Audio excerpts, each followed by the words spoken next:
ነገ ህዳር 26 እጅግ በጣም ይገርማል እኮ። በሎሚ እምነታቸው የጨጓራ በሽታን፣ የአንጀት ቁስለትን፣ የሆድ ህመምን፣ በአጠቃላይ የውስጥ ደዌን እንዲሁም ደግሞ ካንሰርን የሚፈውሱ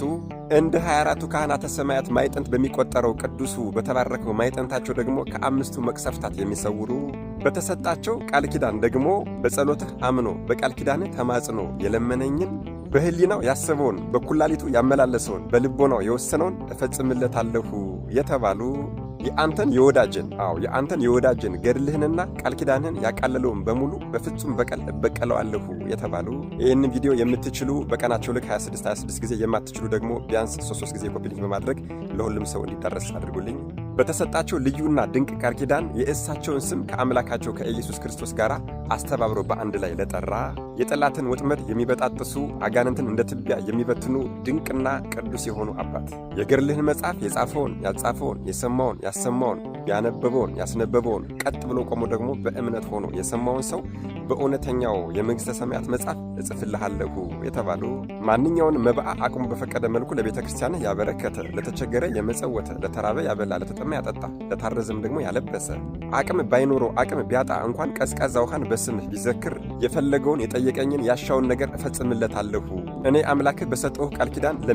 ለሚተማመኑና ፍጹም በሆነ እምነት ለሚማጸኑ ሁሉ የፈለጉትና ያሻቸውን ነገር እንድትፈጽምላቸው ወደ እነሱ እንድትሄድ እኔ አምላክህ አማኔ በርዕሴ ብዬ ምዬልሃለሁ ያላቸው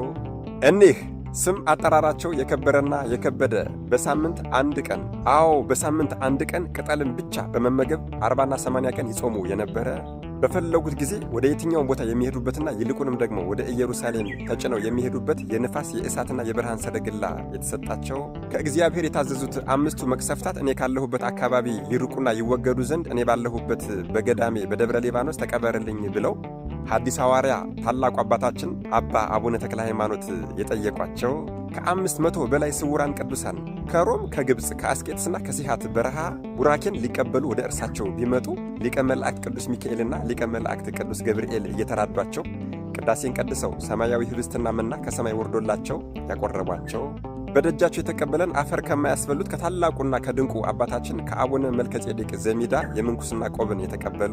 እጅግ በጣም ይገርማል እኮ ወገኖቼ። ለአንተ ለወዳጅ የማቴዎስና የማርቆስን ወንጌል በምታነብና በምትጸልይ ጊዜ ወደ ፈለግክበት ቦታ የምትሄድበት የብርሃን ሰረገላ እንካ ሰጠሁህ። የሉቃስና የዮሐንስ ወንጌልን በምታነብና በምትጸልይ ጊዜ ደግሞ ወደ ፈለግክበት ቦታ የምትሄድበት የእሳት ሰረገላን እንካ ሰጠሁህ የተባሉ እጅግ በጣም አስደናቂ አባት በፍጹም እምነት ሆኖ ስምህን የጠራ መታሰቢያን ያደረገ ዝክርን የዘከረ በዓልህን ያከበረ በቃል ኪዳንህ አምኖ ስምህን ከስሜ ጋር አዋህዶ የአቡነ ሀብተ ማርያም አምላክ ኢየሱስ ክርስቶስ ሆይ እባክህን አድነኝ ብሎ ቢጠይቀኝ በህሊናው ያሰበውንና በልቦናው የወሰነውን ፈጽሜለት ከሰይጣን እስራትና ወጥመድ ነፃ አወጣዋለሁ የተባሉ ድንቅ አባት እንደ ወዳጅ እንደ ሰማዕቱ እንደ ቅዱስ ፊቅጦር በእናቴ በቅድስት ድንግል ማርያም ፍቅር አተምኩህ የተባሉ የእናታችን የቅድስተ ቅዱሳን የቅድስት ድንግል ማርያምን ቅዳሴ መዓዛ ቅዳሴን በሚቀድሱ ሰዓት የዓለም መሠረት ማርያም ሆይ ወደ እኔ ነይ ሲሉ እናታችን ቅድስተ ቅዱሳን ቅድስት ድንግል ማርያምም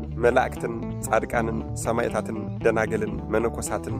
በፊት በኋላ በቀኝ በግራ አስከትላ የምትገኝላቸው የሰው ልጆች ሁሉ ጠላት ሰይጣን በዚህ ሰው ላይ ልሰልጥንበት ብሎ አምላካቸውን ቢጠይቅባቸው ጌታችንም አይደለም በእርሱ በወዳጅ ላይ ልትሰለጥን ቀርቶ የእርሱን ስም የጠራን በእርሱ ስም የተማጸነን በእርሱ ስም ጸሎት ያደረገን በቃል ኪዳኑ በተማጸነ ሰው ላይ እንኳን መድረስና መጠጋት አትችልም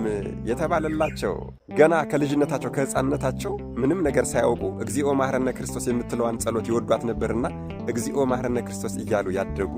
እኒህ ከዓለማችን ወይም ደግሞ ከምድራችን ክፉ መቅሰፍታት ማለትም ከመብረቅ ከረሃብ ከቸነፈር ከወረርሽኝና ከእሳት ቃጠሎ የሚሰውሩትና የሚጠብቁት ነሐሴ 26 ጽንሰታቸው ግንቦት 26 ልደታቸው ህዳር 26 ደግሞ ዕረፍታቸው የሆነላቸው ታላቁ ኢትዮጵያዊው ድንቅ አድራጊው ቅዱሱ አባታችን አቡነ ሀብተ ማርያም ነገ ህዳር 26 የዕረፍት በዓላቸው ነው። በነገራችን ላይ ነገ ህዳር 26 ተከብረው የሚሉት አባታችን አቡነ ሀብተ ማርያም ብቻ ሳይሆኑ ታላቁ አባታችን አቡነ ሰላማ ከሳቴ ብርሃንም ታላቁ አባታችን አቡነ ኢየሱስ ሞዓም ነገ ህዳር 26 የዕረፍት በዓላቸው ነው። የእነሱን ቪዲዮ ደግሞ 7 ሰዓት ላይና 9 ሰዓት ላይ ጠብቁኝ ማለት ነው። ሁሌም እንደምናገረው ይሄው እኔ የክርስትና ግዴታዬን ተወጥቻለሁ። እናንተም ደግሞ ለሁሉም ሰው ይዳረስ ዘንድ የክርስትና ግዴታችሁን ተወጡ እላለሁ።